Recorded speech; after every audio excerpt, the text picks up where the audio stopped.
ఎన్టీఆర్ జిల్లా మైలవరం నియోజకవర్గంలో ఏసీబీ అధికారులు సోదాలు నిర్వహించారు. Ibrahimpatnam incharge sub registrar Mohammed Bhavanipuram నివాసంలో ఏసీబీ అధికారులు విస్తృత తనిఖీలు చేపట్టారు.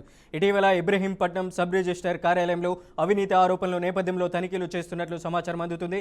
ఇక భవానీపురం ఇంటితో పాటు అదే కార్యాలయంలో జూనియర్ అసిస్టెంట్గా పనిచేస్తున్న దాసరి దివ్యాకు చెందిన కొండపల్లి ఆర్సీఎం కాలనీ నివాసంలో కూడా తనిఖీలు చేపట్టారు. ఏసీబీ సత్యనారాయణ ఆధ్వర్యంలో ఈ సోదాలు కొనసాగుతున్నాయని అధికారులు తెలిపారు.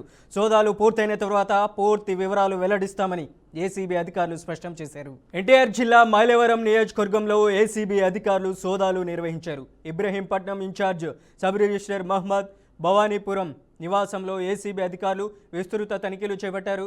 ఇటీవల ఇబ్రహీంపట్నం సబ్ రిజిస్టర్ కార్యాలయంలో అవినీతి ఆరోపణల నేపథ్యంలో తనిఖీలు చేస్తున్నట్లు సమాచారం. భవానీపురం ఇంటితో పాటు అదే కార్యాలయంలో జూనియర్ అసిస్టెంట్గా పనిచేస్తున్న దాసరి దివ్యాకు చెందిన కొండపల్లి ఆర్సీఎం కాలనీ నివాసంలో కూడా తనిఖీలు చేపట్టారు. ఏసీబీ సత్యనారాయణ ఆధ్వర్యంలో ఈ సోదాలు కొనసాగుతున్నాయని అధికారులు తెలిపారు. సోదాలు పూర్తయిన తర్వాత పూర్తి వివరాలు వెల్లడిస్తామని ఏసీబీ అధికారులు స్పష్టం చేశారు.